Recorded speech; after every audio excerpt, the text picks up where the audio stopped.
ต่อในครึ่งหลังอันโตกับไอคิวติเตอร์แล้วก็0-0ตะจะยิงไกล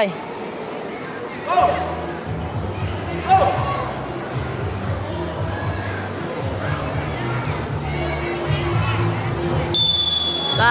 ว่าไงตะสวยแล้วใส่ขวาบนข้ามการไป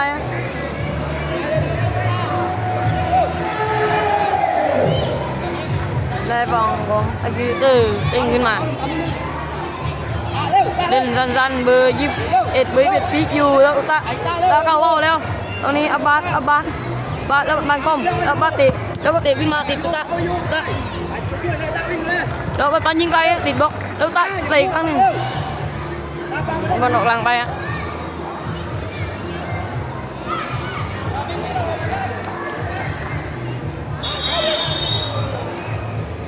เรากวางขึ้นมาติดอับบาสแล้วซีดินติดอื่นนะ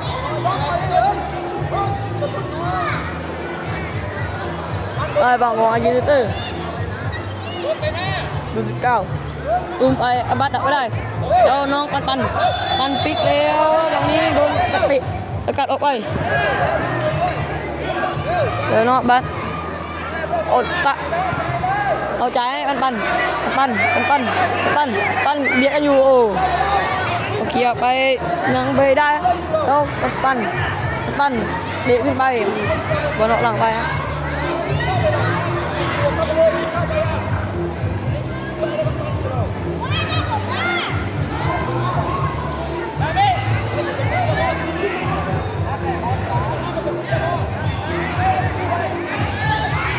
วางเงินมาแล้วก็ดักไปได้แล้วตะปาก็ซ้ายแล้วโอ้ดูเสียบแล้วกัดออกไป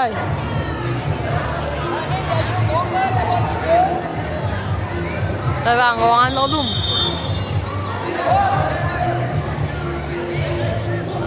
ตุ้มไปให้กับปันไหนไม่ถึงแล้วเกี่ยวไป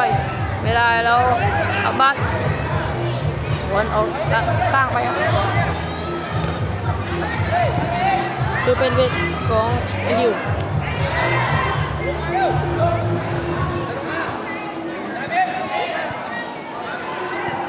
มาตุ้มไปตะเตะมาแล้วบัดยิงไกลเตะพื้นนะแล้วตุ๊ตะจ่ายให้ใครบัดใส่ขวาโอ้นิดเดียว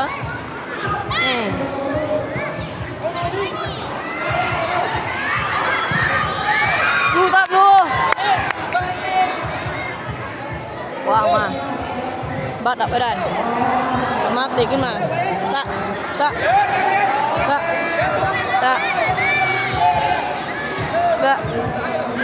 ปิดมาแล้วก็โดนยิงออกไปแล้วปีนกล้องอยู่ปีนเข้าวืดแล้วมัดแล้วปีนเตะขึ้นมาตะฟาวกันว่าฟาวได้บางกองอาคิวเตอร์ตัดเตะไปยิงโอ้ชั่วสาวตัวของอาคิวเตอร์ขึ้นมายิงแล้วปั่นโค้งขึ้นมาโอ้ชนกลางนะโอ้แล้วต้นวางขึ้นมาตะโดนเตียดก็บาสคือสมาร์ทเตะขึ้นไปทีเดียวปันเอาไปลงไม่ได้แล้ว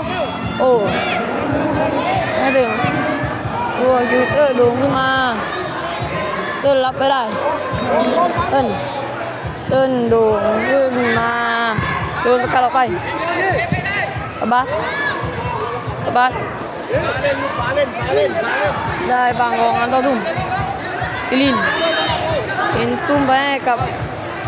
ตะจะบอลอยู่แล้วปาก็ซ้ายโอ้โดนกระเตะออกไป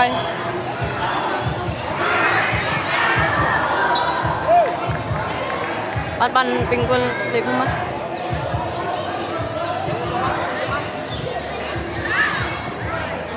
ปันตีอัดก็ไปแล้วโอ้ตูบินปัดได้แล้วตะบุกโอ้ต้องเล่นออกไปรับได้โด่งขึ้นมาแล้ว ขอคิวเบย์บิดโอ้จากมาเบย์บิดหมุนอยู่แล้วล็อกอยู่แล้วกาจียังไงแล้วประมาณปั๊มบอลกันอยู่แล้วล้มไปเล่นบนแล้วตาจ่ายติดแล้วปั๊มบอลอีกครั้งหนึ่งเกาะติดนะได้ฝั่งของอาคิวติเตอร์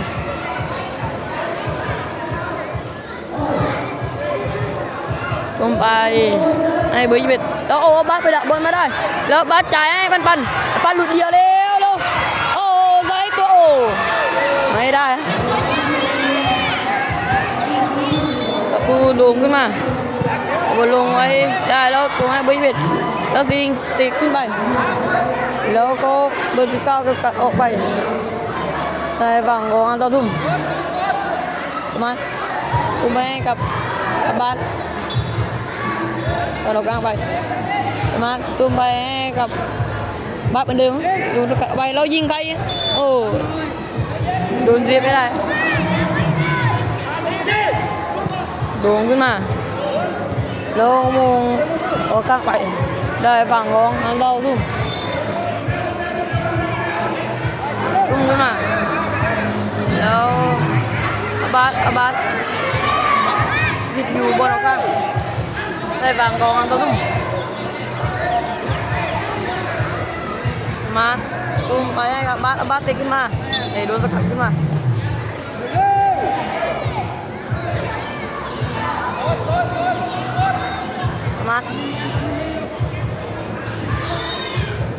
มาตุ้มไปให้กับ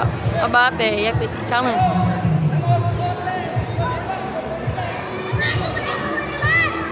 อยู่หน้าในตัวนี่อยู่หน้าในตัวสมาร์ทตุ้มเข้าไปสมาร์ทตีขึ้นก็บอลออกหลังไป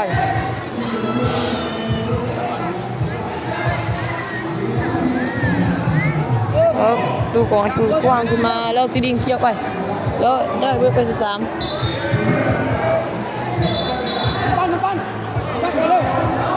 บัตก็แม่บัตตาปั๊มบอลอยู่ได้บอลตาปาก็ซ้ายแล้วจิ้มบอลเข้าไปแล้วลงตุตานี่ฮะคนเดิมของเราอะตุตา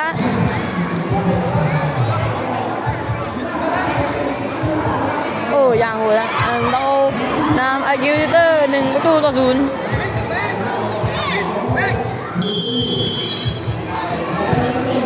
บอกไว้ได้เบอร์81ของอาคิวยิงไปแล้วแล้วเข้าอีกแล้ว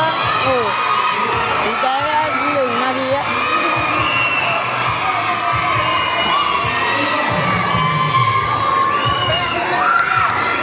ไปเลยเอามาอาคิวยิงตีเสมอกันสิตะยิงไกลขึ้นไปแล้วเฉลบกลับไม่ได้ไอ้คิวติเตอร์โด่งขึ้นไปข้างหน้าแล้วปล่อยบอลมาแล้วน้องเติ้ลรับไม่ได้น้องเติ้ลโด่งขึ้นมาแล้วบอลนี่มีการถึงประตูของไอคิวโด่งขึ้นมาตัดหัวทีเดียวบอลล้างไป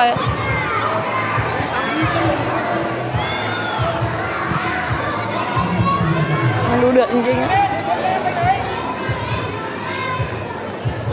เดี๋ยวดูของอายุเตอร์กว้างขึ้นมาก็มงขึ้นไปแล้วก็มงเปิดกลับมาแล้วมวยครั้งหนึ่งไม่โดนแล้วมวยครั้งหนึ่งส่งให้เบอร์ไป11จับบอลอยู่พาบอลออกกลางไปได้ฝั่งของอันเดอร์ทุ่มมาตุ้มไปให้กับบาเตโดนเกี่ยวเบอร์11รอคิวทำบอลกันอยู่แล้วซีดินจ่ายขึ้นมาให้ซามินเอาบัตรดักไว้ได้แล้วเข้าทางอาคิวครั้งหนึ่งแล้วเบอร์21ล็อกอยู่วนไปวนมาจ่ายไปให้เบอร์ไป13โดนตุตาไปทำฟาว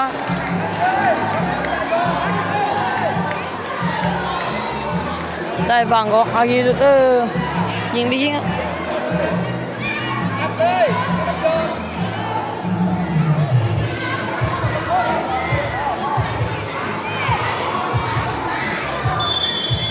เดี๋ยวยิงขึ้นไปจะเล็บน้องตุตาได้ฝั่งของอาคิวบุงมันติดมุม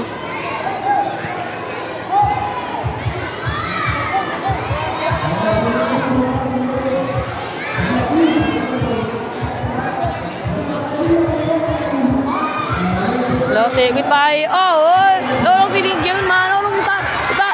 เลี้ยงหลบแล้วโดนเกี่ยวไปโอ้อะไรนี่เดียวไม่ได้ตีนตุ้มไปนุตะแล้วทำไงก็เตะกันอยู่แล้วติดน้องตะแล้วติดแล้วเกือบตัวอยู่เดี๋ยวไม่ได้แล้วหมดเวลาการแข่งขันเลย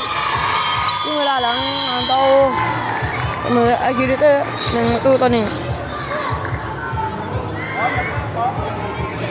มาดูยูทูบต่อเย็บในการยิงยูทูบนะไอยูทูบยิงก่อนนะ ป้ากันตรงนี้เมื่อกี้ อุตะเป็นคนยิงตัวอุตะเป็นประตูจะเซฟได้หรือไม่เดี๋ยวลุ้นกันคิวก็ยิงมาแล้วโอ้ยิงโหมาก็สามเหลี่ยมเลยไปน้องตาก็ไม่เข้าก็ลุ้นกันนะ น้องแช่งเพื่อนโอ้โหให้กำลังใจหน่อยดิป้ากันให้กำลังใจหน่อยทีมเดียวกัน ตะยิงไปโอ้เข้าฮะ ให้กำลังใจหน่อยใช่ไหมครับทีมเดียวกันต้องให้กำลังใจไม่ใช่มาแช่งไม่เข้าโอ้โห ยูทูบเตอร์คนที่สองเข้าหรือไม่เข้าไม่เข้าโอ้ก็วิ่งไปได้โอ้นี่ฮะ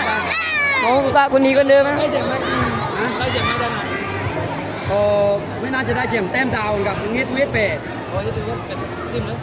ฟินิกไปที่ฟินิกก็หนาผมในเวลาส่งนึง แล้วบาสยิงโป้บนกาเลยเหมือนกันโอ้โหไม่ได้ฮะเอาใหม่ฮะ ไปลงนู่นเอาต้นมานี่ เอาดูกันคนที่สามของอายูทูบเตอร์จะยิงเข้าหรือไม่เข้ามาลุ้นกันดูจะเซฟหรือไม่มาดูกันเอาใส่ขวาโอ้ผมนะเข้าอยู่คนที่สามของเราเนี่ยน้องจามินมาดูกันเข้าหรือไม่เข้า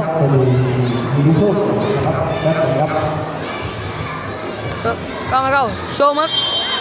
จามินใส่ขวาโอ้ผมเปลี่ยนจุดแล้วนะจุด 2แล้วนะ นี่จุด 2มาดูกันว่าจะเล็บได้ไหมอย่ายิงเข้าไหมมาดูกันโอ้ถอยมา19เลยจะเซฟไหมมาดูกันลุ้นแล้วใส่ขวาโอ้โคมอะ บ้านมืออย่างข้าวเลย